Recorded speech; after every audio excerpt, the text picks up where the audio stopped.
4 யுகங்களாக அமர்ந்து இங்கு அருள்பாலிக்கும் பீமலிங்கேஸ்வரை இப்போது நீங்கள் பார்த்து கொண்டிருக்கிறார். இது மொத்த சுற்றுப்பாதையில் அந்த அவர் தான் பீமலிங்கம்.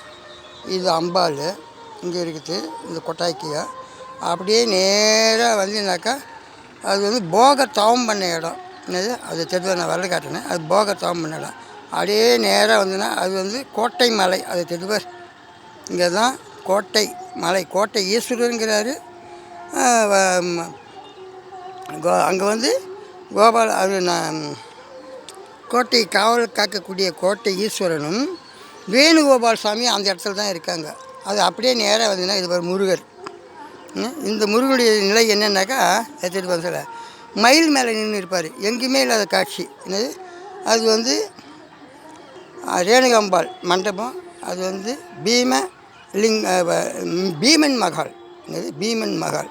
ஏன்னா ஏழுமலை தான் எடுத்து செய்கிறாரு. என்னது அதுதான் பிரிட்ஜு. என்னது அது சிவன் கோவில். அது தெரிஞ்சுப்பார். அதுதான் சிவன் கோவில். அப்படியே வந்தீங்கன்னாக்கா ஊர் ரேணுகாம்பாள் ரேணுகொண்டாபுரம். அது ஏரி. அங்கே தான் வந்து நேராக கைக்கு நேராக தான் வந்து கைலாசநாதர்.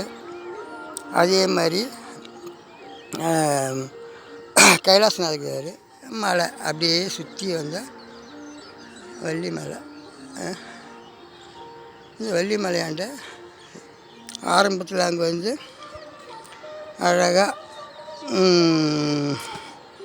லிங்கங்கள் 27 லிங்கம் இருக்குது. ஓம் நம சிவாய, சிவாய நம ஓம், ஓம் நம சிவாய. பிரிட்ஜு பையன் அழகாக தெரியுது. இதுக்கு நேராக தான் குபேர லிங்கமும் இருக்குது. கைலாசநாதர் கோயிலுக்கு நேராக குபேர லிங்கம் இருக்குது.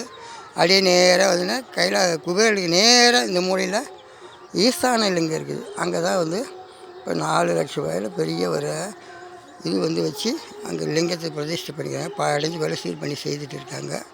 அப்படியே வந்தீங்கன்னாக்கா மொத்த கோயிலும் அப்படியே சுற்றி இருக்குது. என்னது எல்லாம் இங்கே வந்து காளிகாபுரம் இருக்குது. ஓம் நம சிவாய.